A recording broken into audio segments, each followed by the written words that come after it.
Alright, so it's Apu, Mr. Kasakma Keperu, and I want to thank you for joining this session on communicating with spirits. So what I want to talk to you about is the means and methods of how you communicate with various spirits.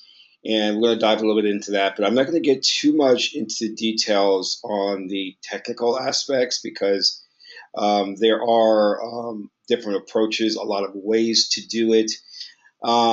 And it could be from a very simplified approach to a full-blown ritual to evoke a spirit. And I don't want to go too much into the various different types of spirits because there are literally hundreds of spirits out there that you can contact with. But I'll give you resources that you can go and look into to find which spirit is best to work with.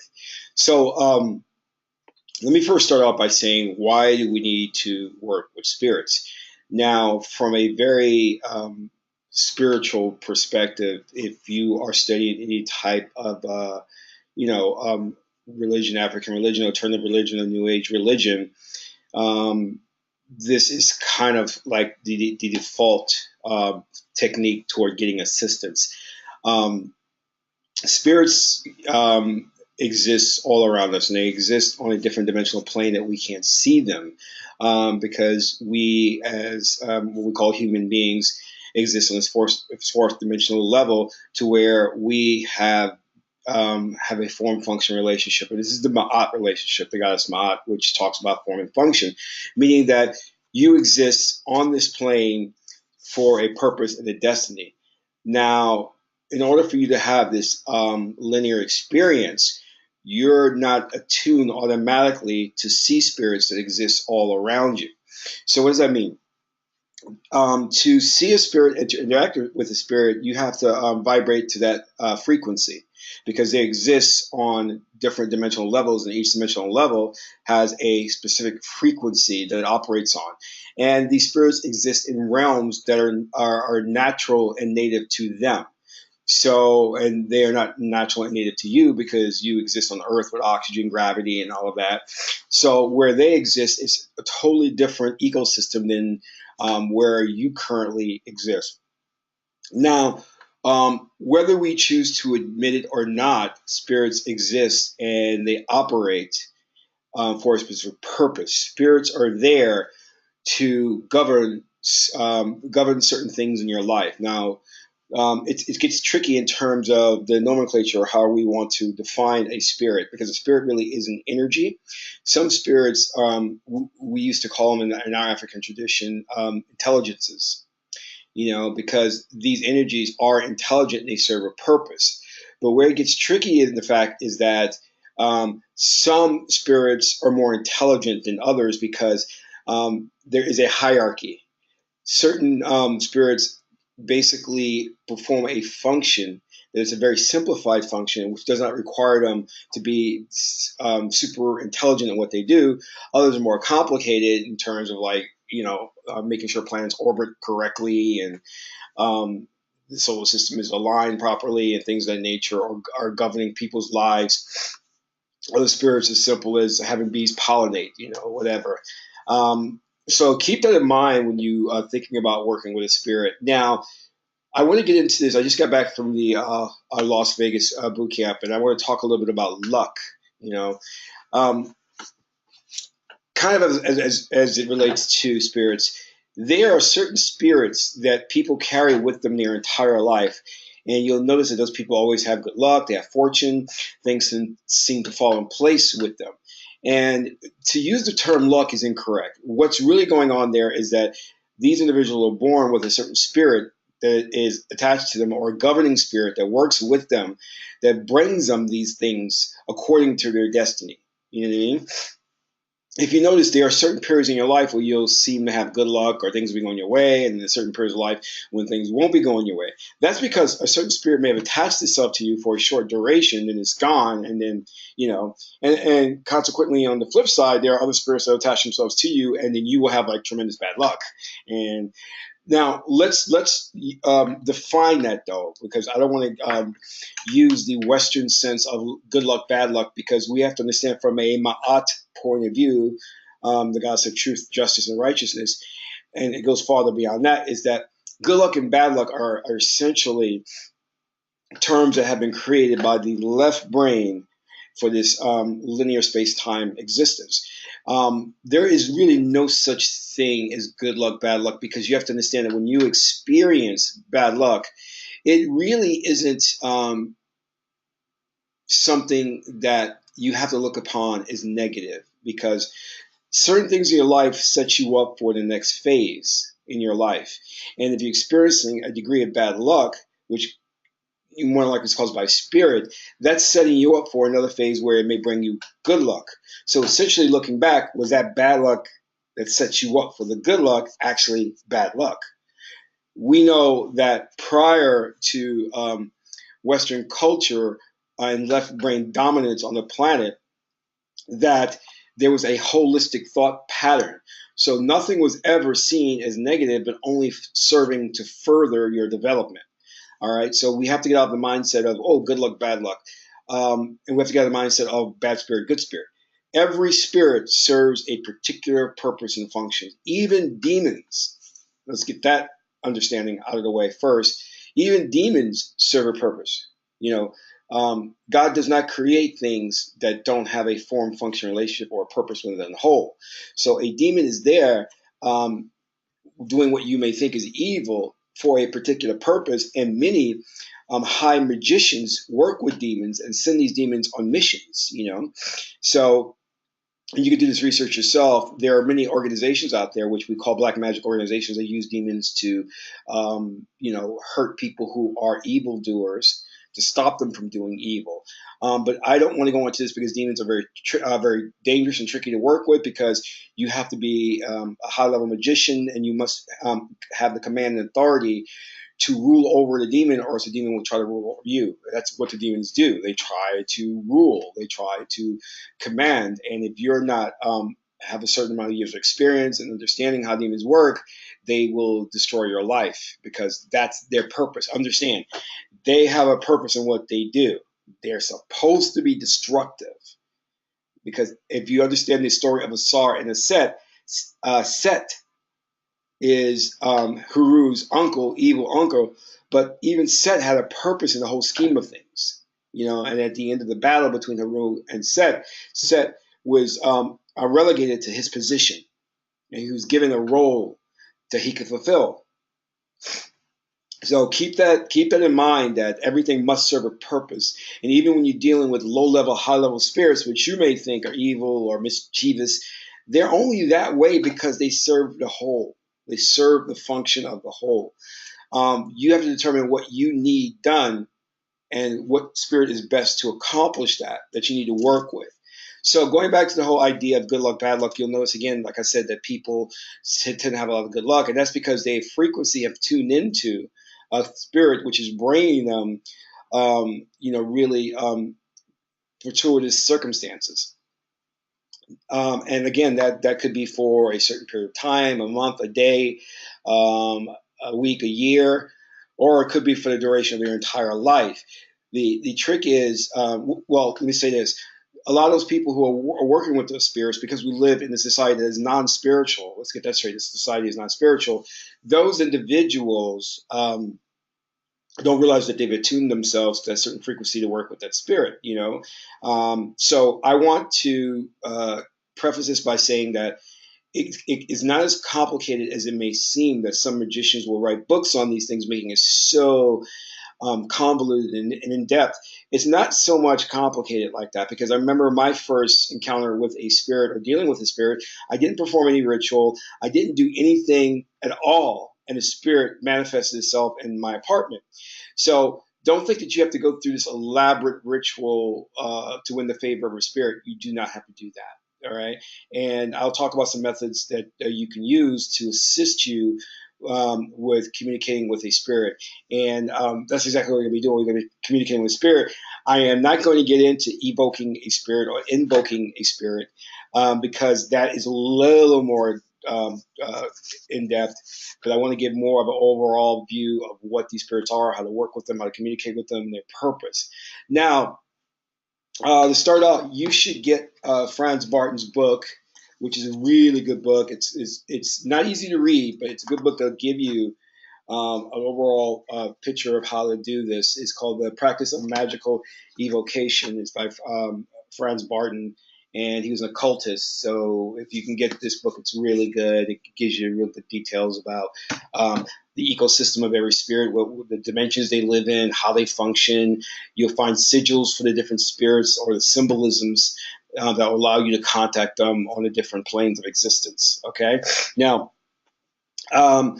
let's start talking about again why you need to communicate with spirit. If you're going through certain challenges in your life, or let's talk about, for example, what we had mentioned previously, where you're going through these ups and downs in your life, good luck, bad luck. There's going to come a point in time when you have to realize that you cannot keep going on this emotional roller coaster ride, and that you have to address what is going on in your life, because nothing is consistent. And my art, again, is consistency.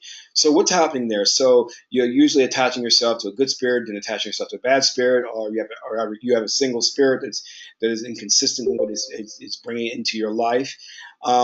And when I say spirit, we can use the words guardian angels. We can use the word ancestors. But there's also means and methods of communicating with the gods, which is a little more in depth, so we won't cover working with the gods yet. When you be going through these things, you have to realize at some point that, I need to get a handle on this. I need to bring into my life some type of consistency, some type of good fortune, so I can live a happy and peaceful life. And the way the ancient Egyptians did that was through building a relationship with a spirit or a particular spirit. So let's say, for example, let's take the ancient Egyptians.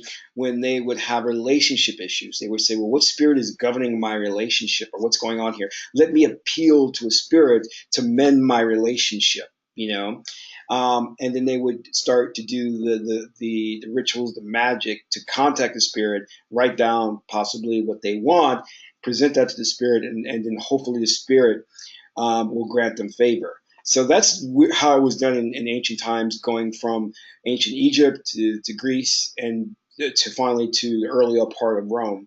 And before Rome became a Roman Emperor Constantine, and instituting Christianity as a dominant religion, and where the right brain was then put aside for left brain thinking. Now, right brain is that's the seat of trance induction, morality. The chief means and methods of communicating with spirits is going to be through the right brain, through trance. That's why when you see the governing society today is basically left brain, which tells you that no, nothing outside of what you can see exists. If you can't see, hear, feel, touch, it does not exist, which is a complete lie, because when you are filtering things through the left brain can only conceive of those things which are physical. It does not comprehend metaphysics. It does not comprehend spirituality.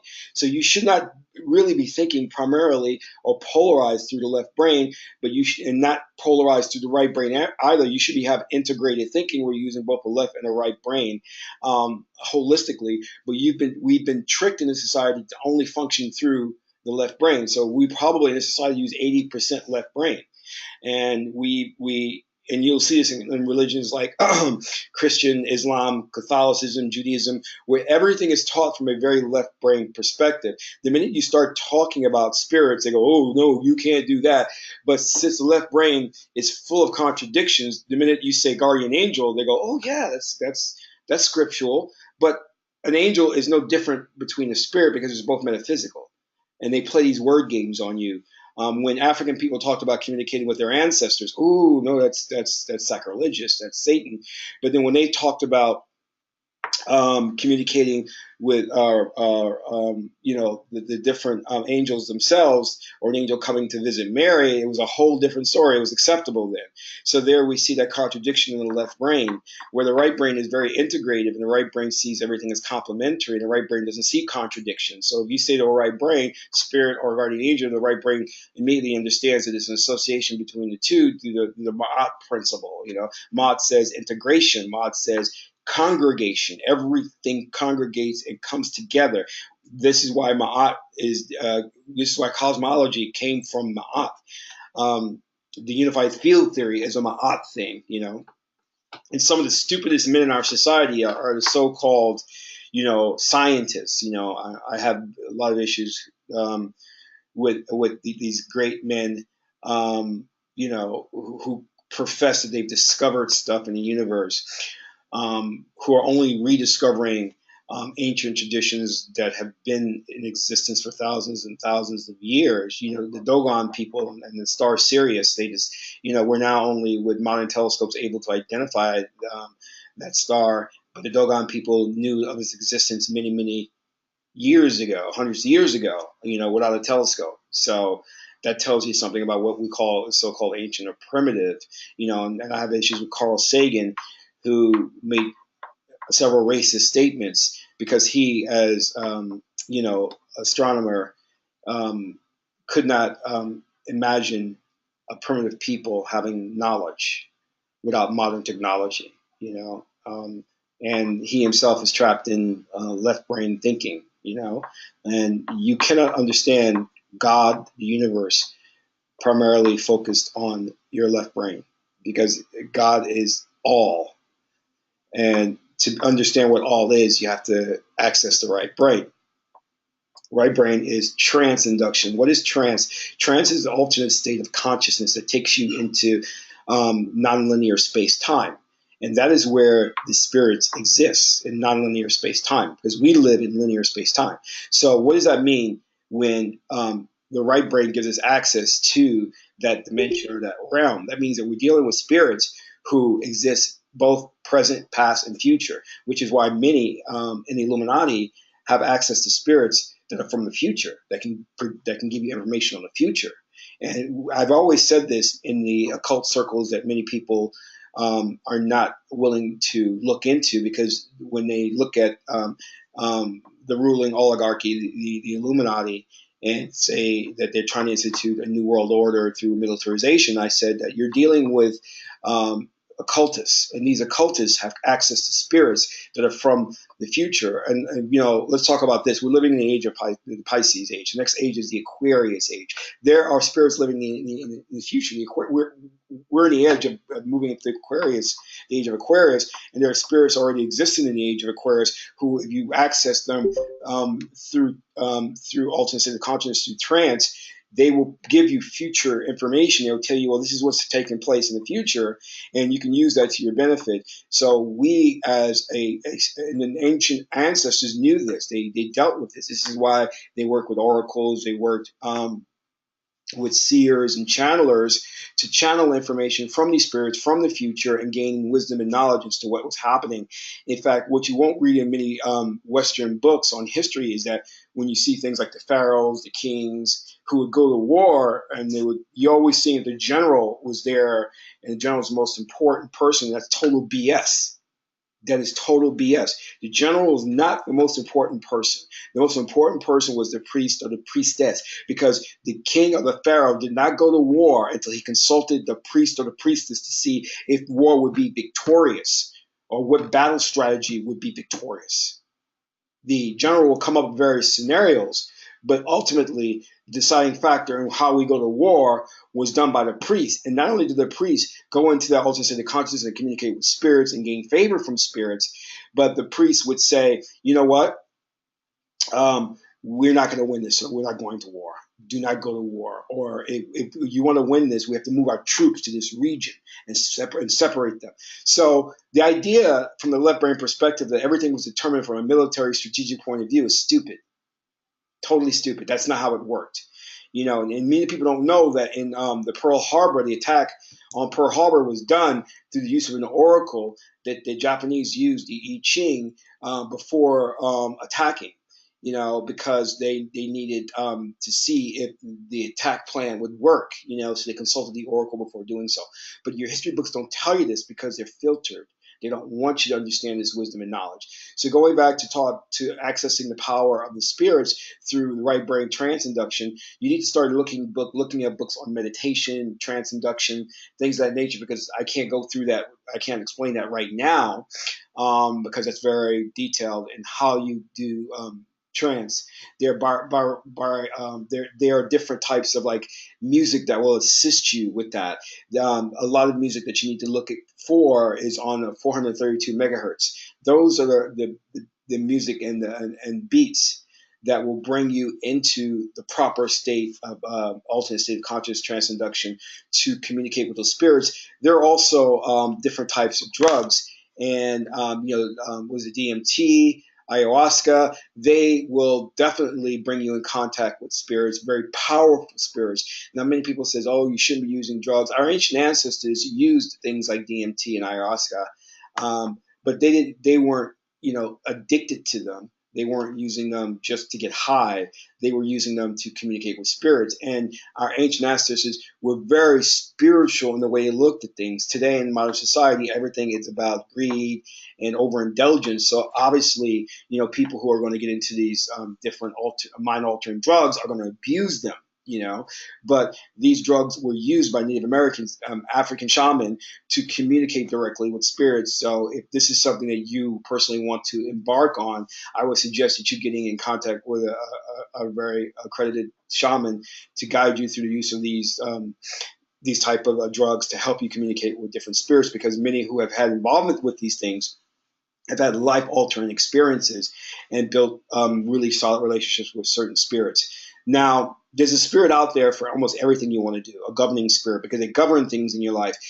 We can use the I believe it's the Arabic term, or the term called genie or genii, which is a type of a genius, or spirits can be considered genii or geniuses or genies, that work with you to bring you almost anything you need. If you're looking for more money, if you're looking for luck, or looking for a mate, if you're looking for a new job, you should be appealing to a spirit. And these are things that you should be doing consistently throughout your life, because you're going to need a particular spirit for a particular phase in your life. Everybody goes through different phases, and working with these spirits can bring you not only really a prosperous life, but so much power in terms of knowledge. I mean, I write a lot. I used to didn't like writing. I've always written. I've always been a writer in my life, but I never really liked writing until I started working with a scribe spirit. And that spirit is just bringing me so much knowledge without having me to do the research. And I'm just like writing like crazy. I've got so much stuff I want to write about, because the spirit is constantly giving me information. And I'm going to talk about how the spirits talk to you in a minute.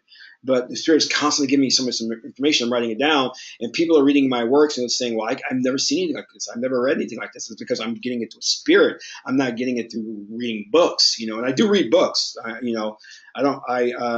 I want to read more, but I think I do more trance induction meditation than I read books, because the spirits give me more knowledge that way than reading books. One of the things I've said in terms of like understanding history, and let's talk like, for instance, various Holocausts. There are a lot of Holocausts. I'm just going to just focus on two, so I don't want to discredit anybody's pain or anybody's history or story, but let's talk about the African Holocaust and the Jewish Holocaust. One of the things that I've seen that a lot of people of Black and Jewish descent are really want to pay tribute to the ancestors and what happened to them in those horrific incidences.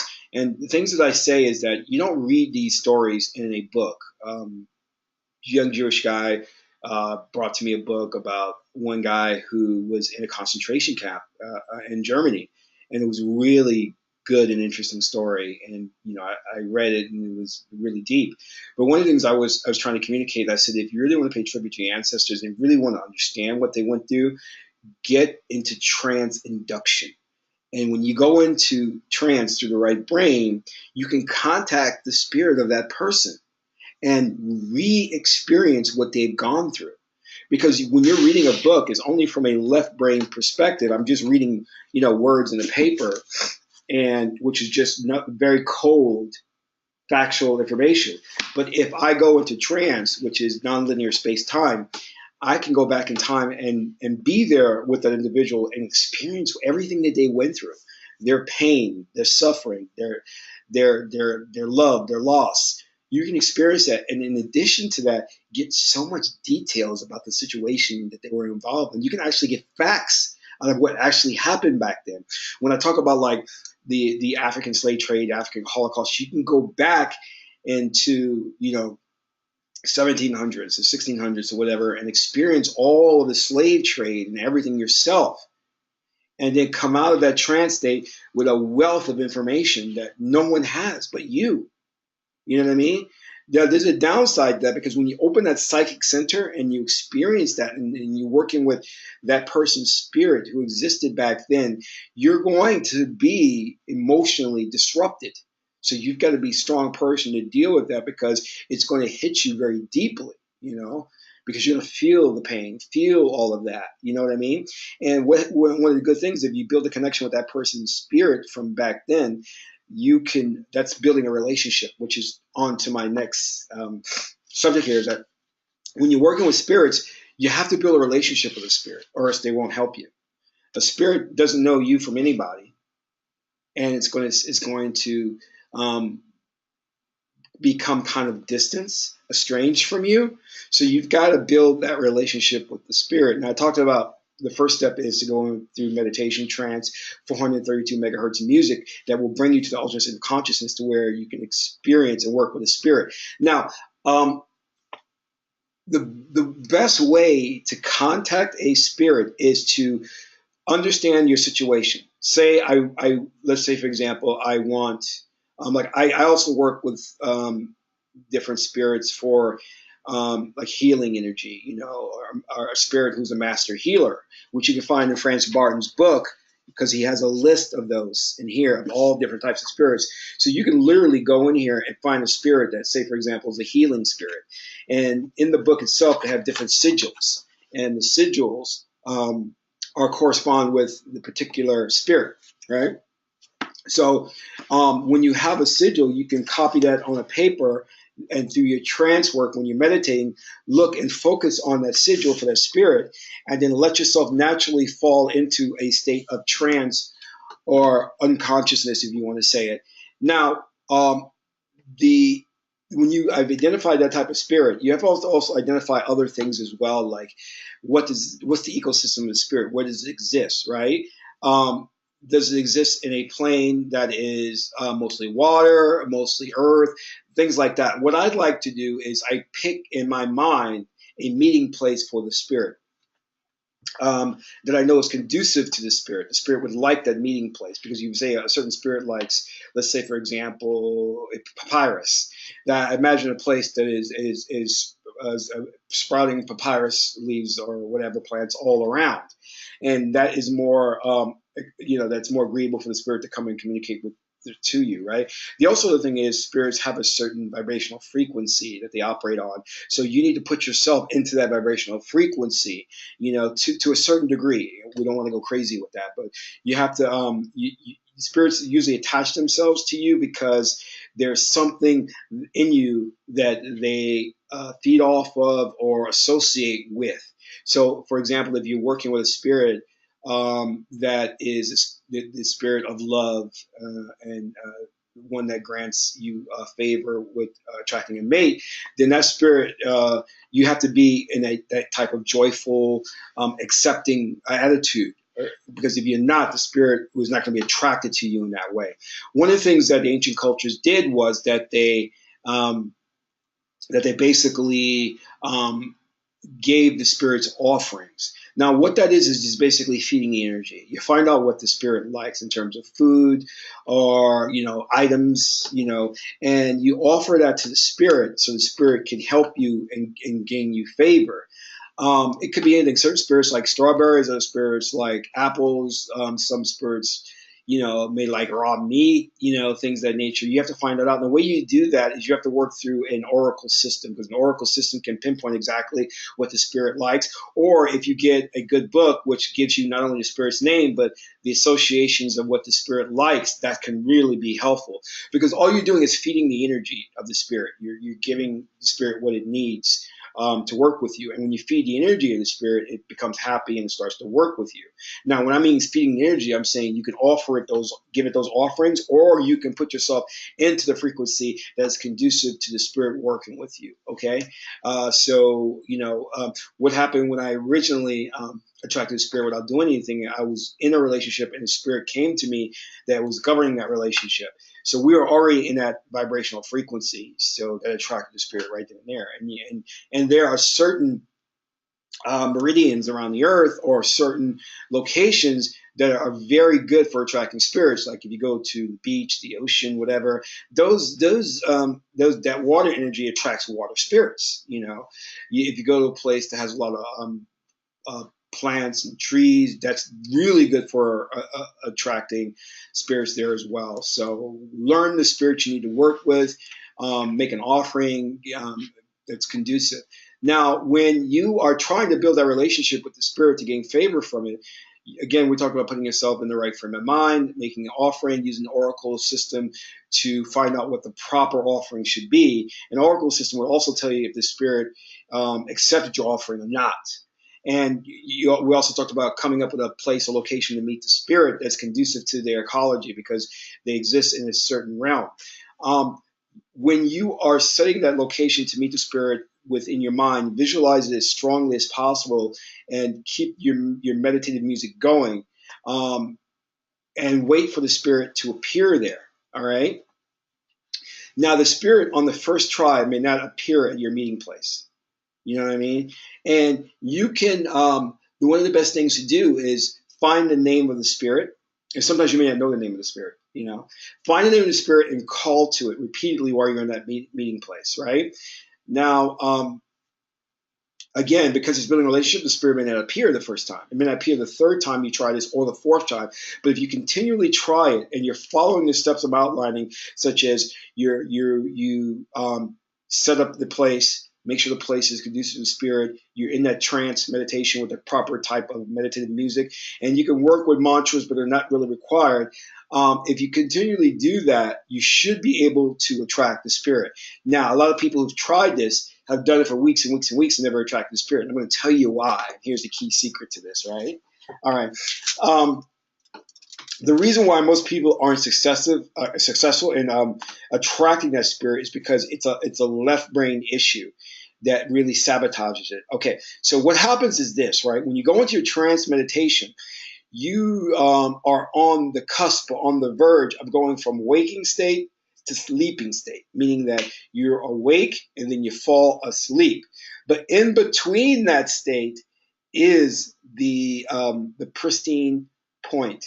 It is the point of where the channel is open to communication with the spirit. Now, I want you to understand this. So when I say that you're going from the waking state to the sleeping state, and there's an in-between state, the waking state is left brain, the sleeping state is the right brain, total right brain, and this is where you get to your REM sleep and all that other stuff.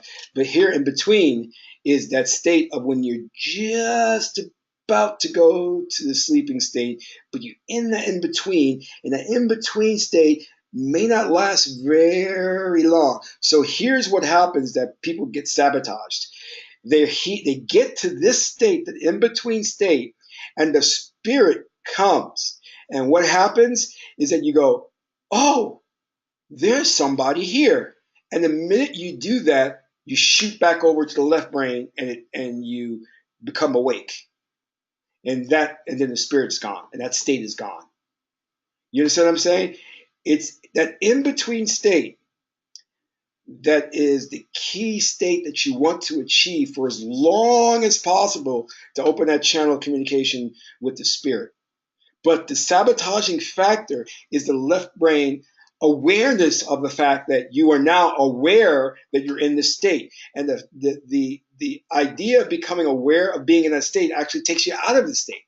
So it's very tricky, and it's kind of like, it is very difficult to stay in the state and not become wooed by the fact that you're now being visited by a spirit in that trance state, So that's what usually happens that sabotages individuals.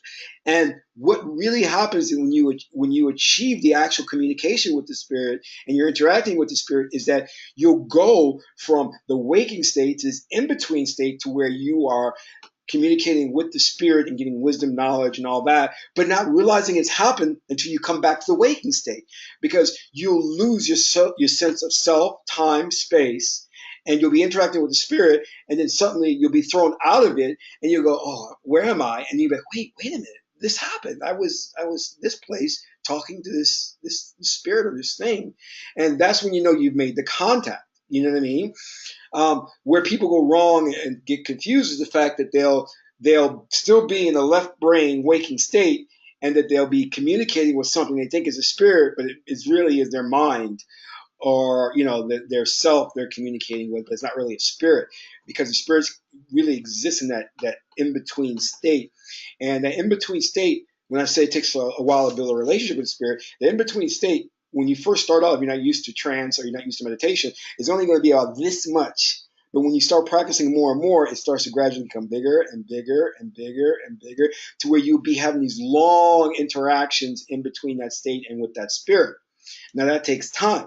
When I first started out, that state for me was only about 5 minutes or so, and then it gradually became bigger. But here's a trick to it. When you're in that state, it is nonlinear space and time. So your perception of what time is skewed. You will not know. I mean, you could literally be in this state for what you think is 5 minutes, but 2 hours have passed. So you'll be like, whoa, I thought it was just a 5-minute interaction, but 2 hours have passed. Because that's exactly what I said before. That state is where past, present, and future all coexist. So the left brain can be the sabotage factor in us communicating with the spirit, because when you become self-aware of the fact that you're in state, then that takes you immediately out of state. Because when you're meditating, you have to become one with the state, to where consciousness is not conscious of being conscious, if that makes sense. Do you understand what I'm saying? You have to be in what we call the flow state, just there, not with the realization that you're in the flow state. Because if you're realizing you're in the flow state, then you're not in the flow state, So very tricky. That's how you communicate with the spirit. And you have to have no expectations, no wants, and no desires when you're in that state. Let me go back and say this again.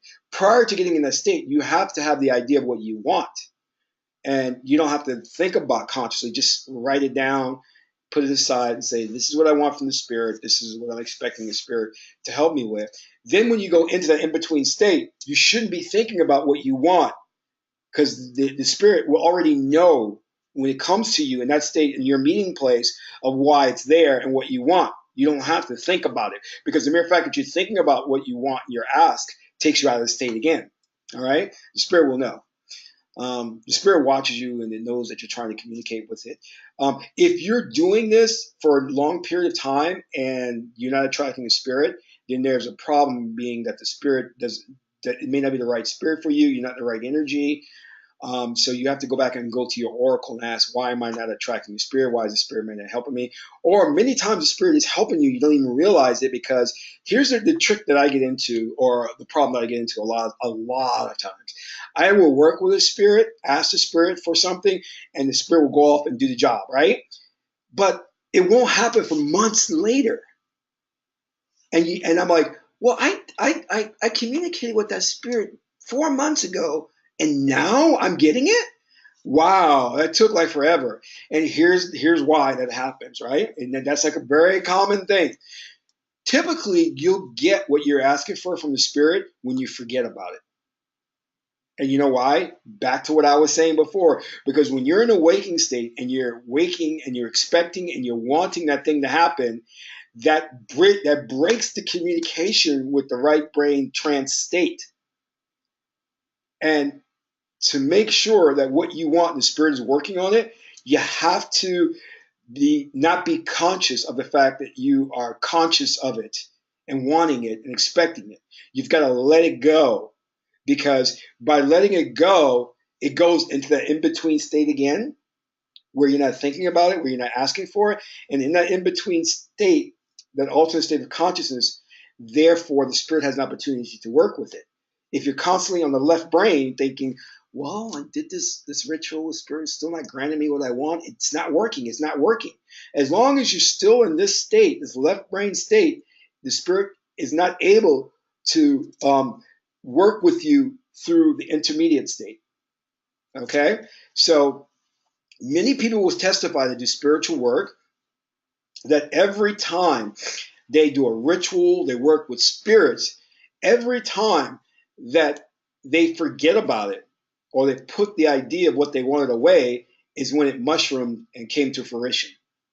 Do you know what I mean?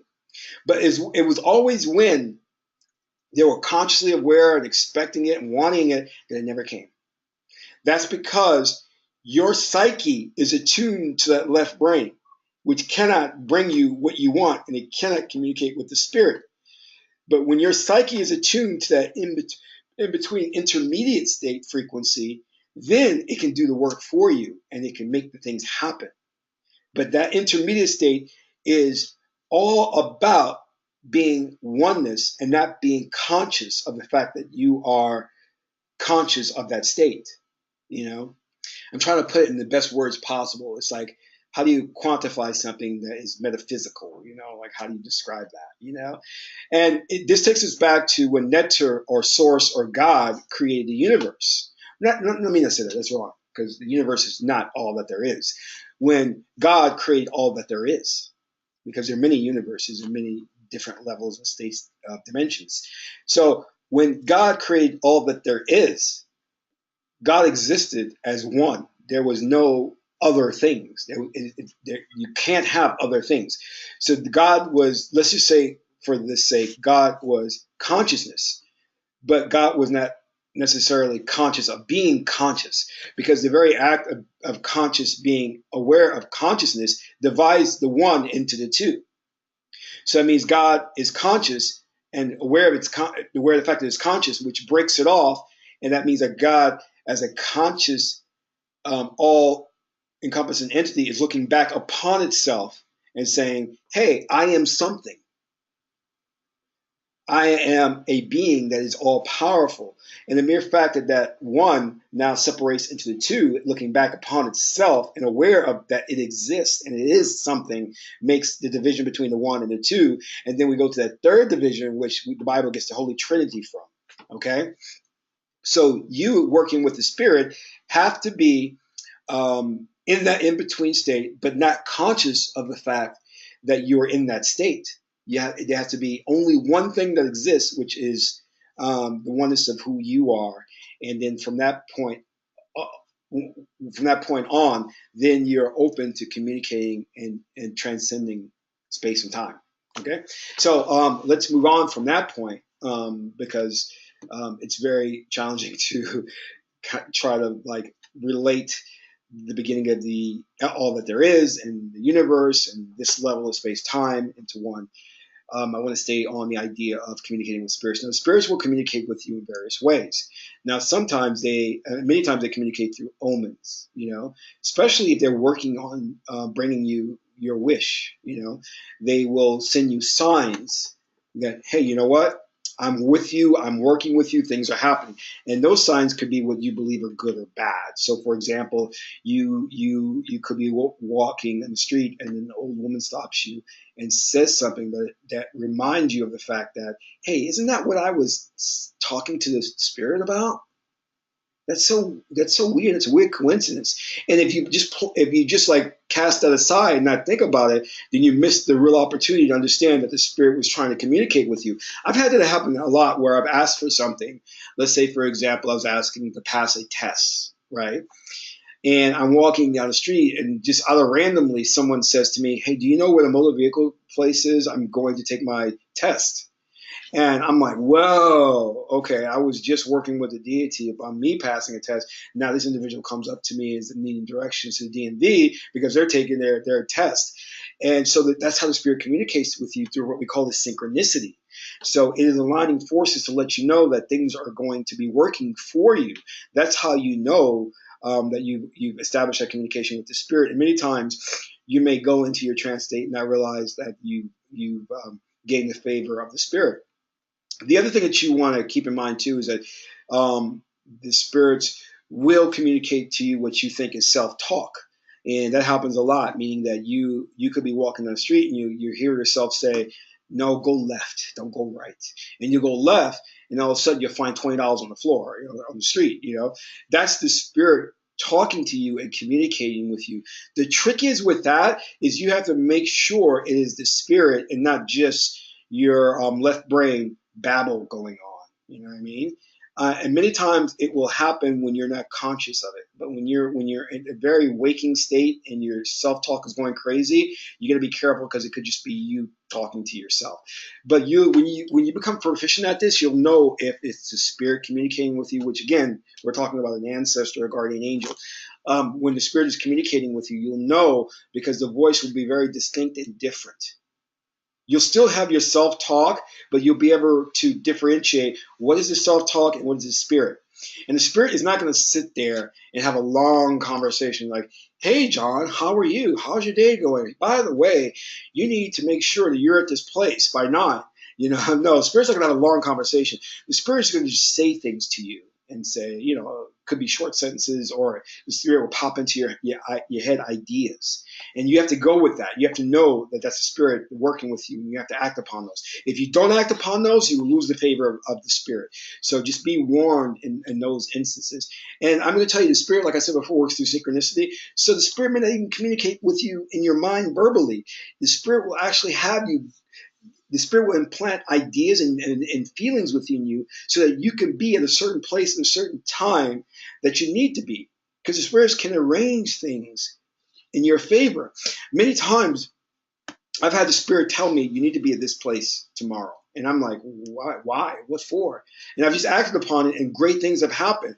Or I've suddenly missed my train, or I missed a plane. And it happens a lot. But I've been compensated for that. And the purpose of missing that was good. Spirits will put roadblocks in your way to set you up for a good success. You think that those things are bad, but the spirit's like, no. You shouldn't be taking that plane right now. That 8 p.m. flight's not good. I'm going to make you miss that because you're going to take the later flight at 11 p.m. And then by the time you get there, the forces will align to grant you what you want. I've had a spirit work with me to where I was going to a place and I just missed it and the place closed. But then I happened to stumble on another place that had even better things that I needed. And I'm like, wow, we call these coincidences, but they're no coincidences. These are just different aspects of the spirit working with us. You know what I mean? And when you become aware of these things, you become more in tune and it becomes easier to actually work with them. You know what I mean?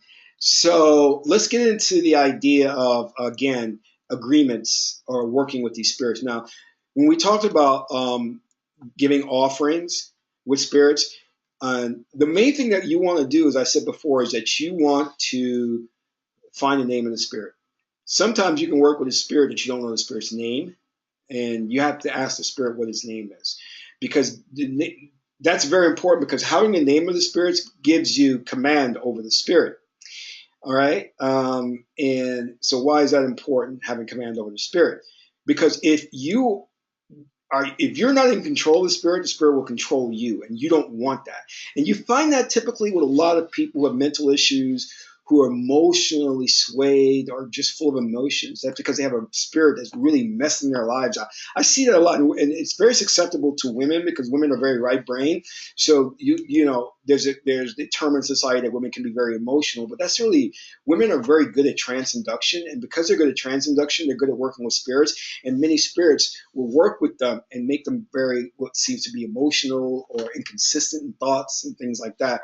So the highest priest, or the first priest, were the priestesses who, again, knew how to go into trance state because they were very predominantly right brain, and men are predominantly left brain.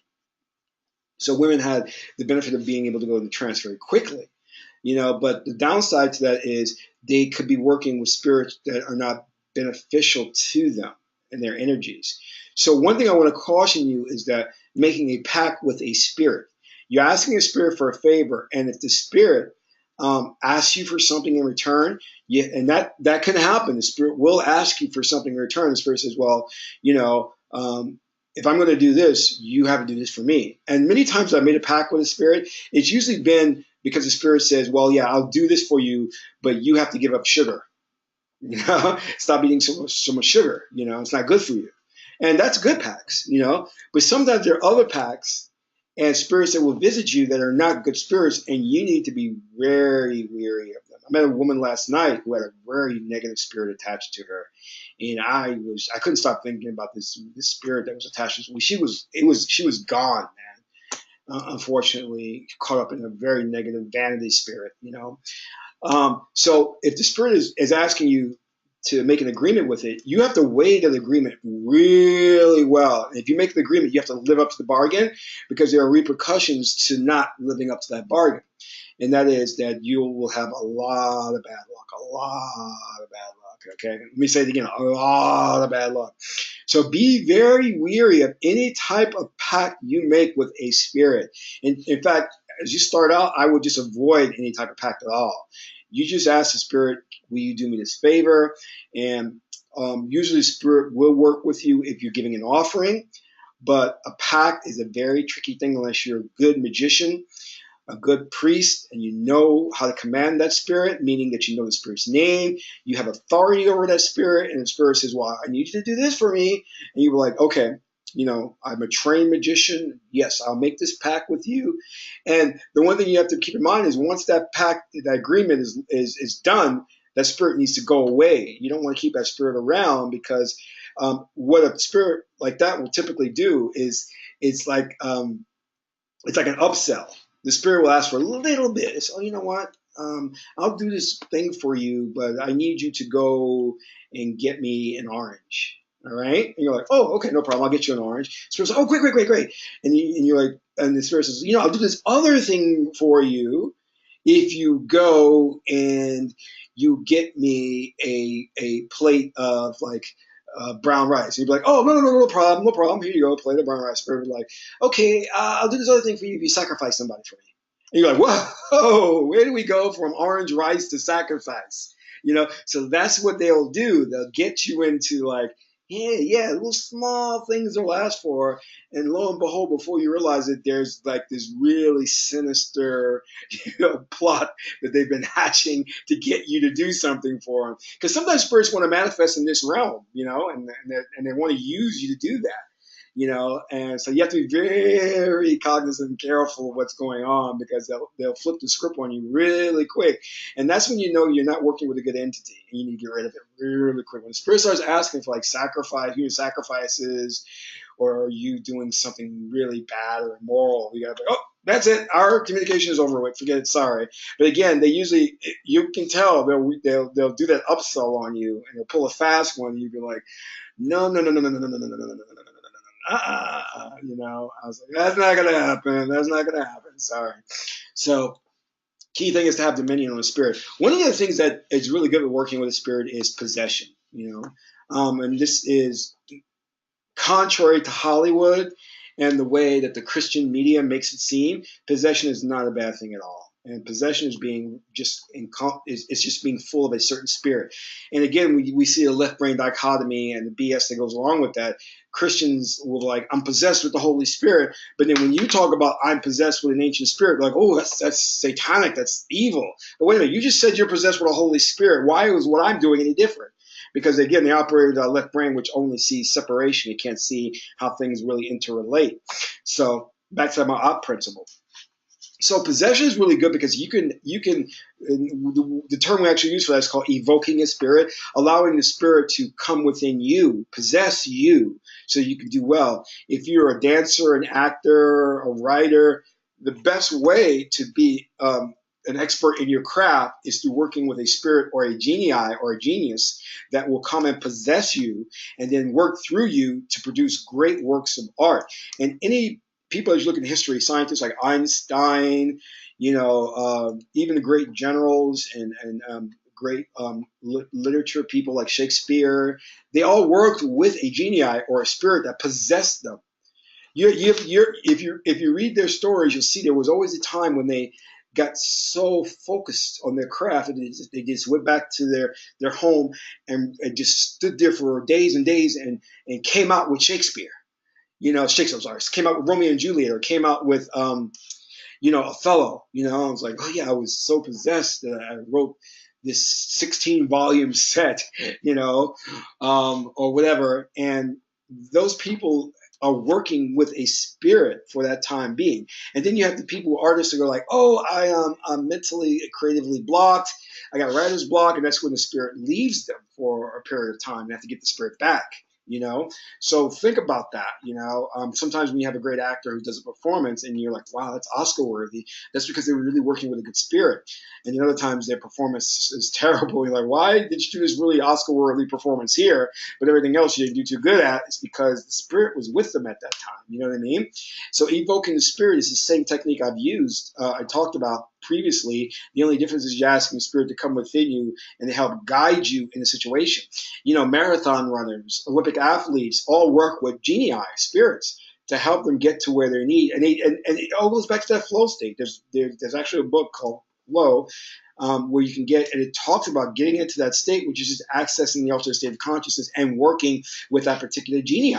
You know what I mean? This is natural. This is life. These entities exist all around us. We can't see them, and we work with them without even being aware of them. This knowledge was buried and destroyed by the Illuminati so that we couldn't have access to it. They don't want you to understand that, you think that working through the political system can make change, but no, working with spirits make changes in the world. They did studies where hundreds of Buddhist monks were meditating on a particular objective, and the objective was realized, where they were meditating on there would be peace in a certain region of the earth, and there was peace in a war-torn region of the earth. And so we know that through the right brain, the right brain aspect of our consciousness, that in working with these spirits, it can make physical changes from a metaphysical origin, So we need to attune to this and be aware of the fact that, hey, these energies exist, these spirits are there, they're waiting to make contact with us. We think that the only way to right the wrong, is to deal directly by Cartesian logic, one-on-one relationships with the origin of the problem. If someone wrongs you, do a ritual, contact the spirit, and send that spirit on a mission. Tell that spirit, listen, I need you to do something for me. This person wronged me. I need you to address this person. You need to either make them aware of the wrong that they've done, bring them bad luck, or get them into the right path. And the spirit will be like, okay, gotcha. And don't, be careful about putting time frames on things. Allow the spirit to do things in its own time. You just have to make sure you're giving the spirit the offering, and you're in this vibrational state yourself. There's many types of music online that are catered toward invoking spirits. Again, make sure that it works for you. Now, I talked about the frequency that you need for the music, but you have to test the music out yourself, because everybody's physical geb, or their physical vehicle, their body, is attuned to certain types of music that allows you to readily contact the spirits. What music that I vibrate to and works for me may not work for you. A long time I was telling this African priest that who didn't have all this stuff together, that I said, your music is not working for me. He was like, oh, then something's wrong with you. I'm like, no, there's nothing wrong with me. It's that your music will not work for everybody, because everybody's vibration is tuned to something different. And I don't think he understood that. So understand that. Just it's the same way. It's like, you may like hip hop, I may like classical, another person may like country. That's just how our physical bodies are attuned to gravitating toward those certain things. You know what I mean? So the music that you get, again, making sure that it's on 432 megahertz, even though it's on that frequency, it may not work for you until you find the one that really puts you into trance and has you communicating with the spirit. And it's not hard. I talked about before that there are elaborate rituals you can do. Those elaborate rituals are more geared toward the evoking of a spirit, meaning having the spirit physically manifest in front of you and you communicating with the spirit. Now, caution you about doing that. There's a lot involved in that. And then when the spirit actually does manifest in front of you, that is can be a very unsettling experience if you're not ready for it, if you haven't dealt with that type of high magic, because when you get to that level, it's going to take you off the matrix. You're going to realize, wow, these beings are real. I can see them with my own eyes. This is scary. So what you need to do is start with this system that I'm prescribing first and graduate then to evoking the spirits where you're doing a full-blown ritual. They're manifesting in front of you and you're communicating with them. And, we know those who are ruling the world and controlling the planet often invoke spirits, communicate with them, physical beings, those physical spirits. Um, so going back to the act of possession, which is great for excelling in your craft, I highly recommend that you do that and work with those spirits again that can bring you excellence in your chosen field through invoking those spirits. In fact, I tell people that you want to do, and this is a good example of how it's worked for me in my life. Is like whenever I've invoked the spirit, like for example, if I'm gonna give you an example of taking a test, right? When I've worked with spirits about taking a test, the spirit will be communicating to me answers. And I won't know, like, what is this? What is this answer? Why are you telling me this stuff? And I'll sit in the classroom and the professor will start talking about things, saying key words and specific things that I'm like, whoa, the spirit was telling me that like yesterday. I didn't realize that the spirit was setting me up to know the answers to this professor's questions or giving me an insight into the future of the curriculum or the future of what the class will be, the topic of the class. And it's like the most awe-inspiring, phenomenal thing that you can experience when the spirit gives you this future insight as to what things will be. I mean, I'm literally sitting there and having a professor talk about things that I already know because the spirit told me yesterday or the week before. And I'm just like, whoa, and that's deep. But the thing is, you got to be also aware of the fact that you can't use the spirit to cheat on a test because your psyche is very moral and it's aware of the fact of what you're trying to do. If you're going to try to cheat, it will sabotage yourself so that you won't get those answers. But if you come from a very innocent, very receptive frequency, then the spirit will give you all kinds of answers. I remember when I was in when I had a meeting at this advertising agency, and they were going to ask me how to put together a certain type of campaign so we can win that business. And I didn't know the questions they were going to ask me, so I had to think about, okay, I got to cover every contingency of everything they may ask. I have to think about that. And then when I did my meditation to contact the spirit just started telling me, okay, I want you to think about donuts, and I want you to think about kids. So, and I'm like, okay, and these things are going to be encompassed in one, and keep in mind that juices go along with this. And I'm like, huh? So I'm sitting in the meeting, in the pitch, and then the client says, we really would like a campaign that's centered around kids and juice and donuts. I was like, whoa, okay, all right. So I've been thinking about this. I got something for you, and consequently, we won the bid. We won the job because the spirit's preparing you. But again, if you're going into it with the insight of like, hey, you know what, give me a leg up, so I can win this business. The spirit won't help you because, there are certain spirits that will, but most likely you can self-sabotage yourself because you know exactly what you're trying to do, which is like not good. Same thing as like when you're playing some type of game or you're gambling and you're asking the spirit, hey, you know what, I'm playing blackjack or baccarat or whatever, and I need you to give me an insight as to like what to play and all that, and then that becomes very difficult with spirits. The morality comes into play, and then it's based on your belief system, and the spirit will then not work with you in that capacity because there is a ma'at, a moral aspect, because everyone, God treats everyone the same, puts everyone on the same footing, and God doesn't want to give you a leg up above everybody else because that's not morally correct, But again, there are spirits that you can work with that will give you that future insight to have you do some very unscrupulous things, which is why we see the world the way the world is today. So, but again, that can be sabotaged by your belief system because it's all about your belief system. If your belief system says that these spirits don't exist, you can do everything I prescribe and you will not make contact with the spirit because you already have set the tone of how your life and how your reality is, which is very physical, and that you can't accept the idea of a metaphysical entity working with you.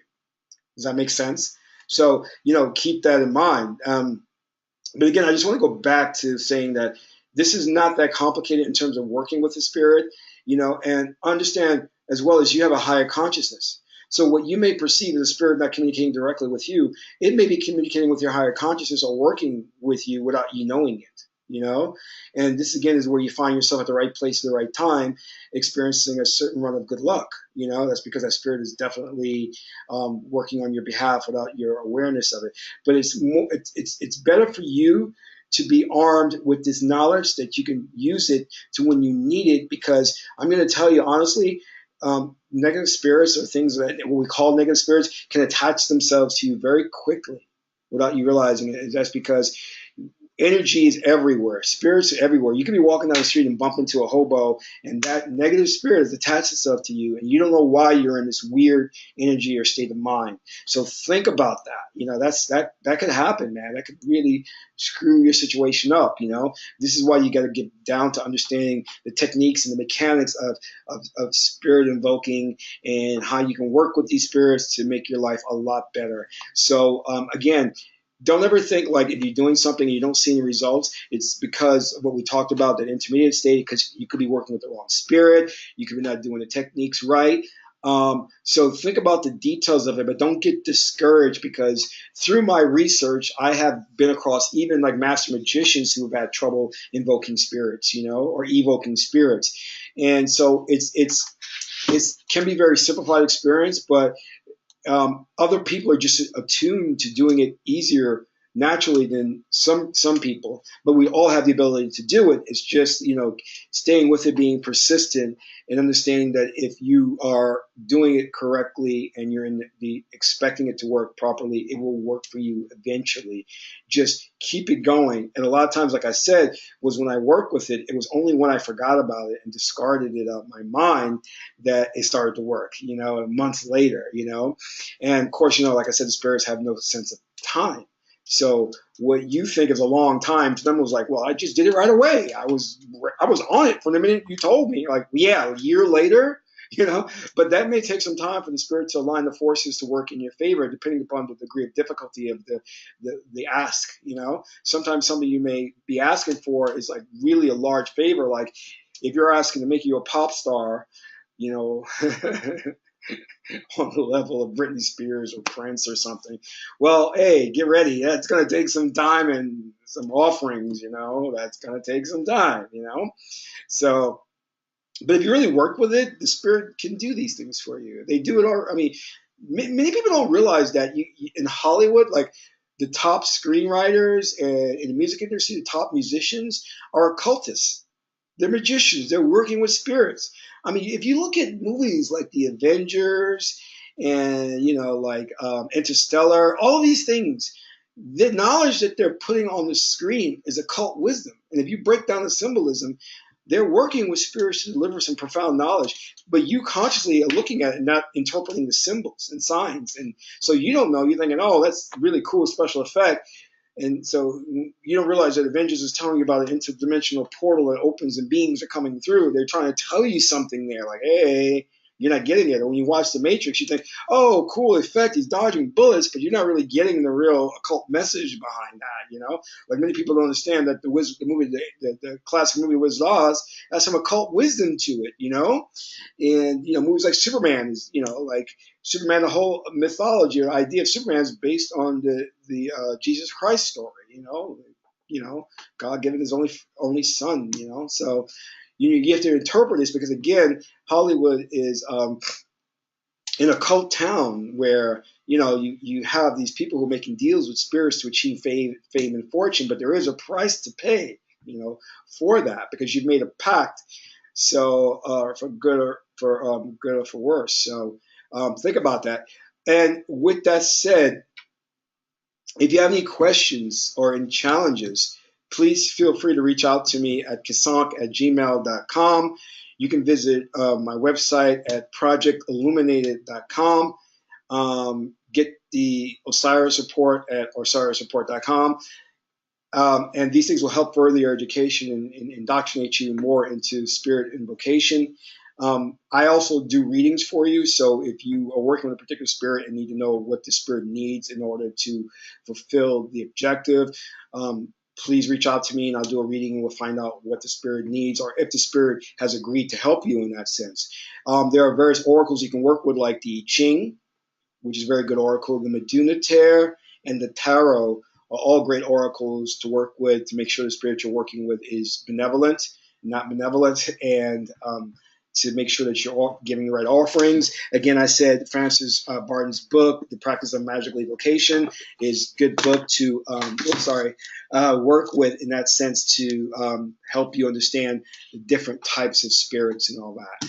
So with all that said, I want to thank you for tuning in to this session on communicating with spirits. This is Kasankma Keperu, and that's all for now. Thank you for joining.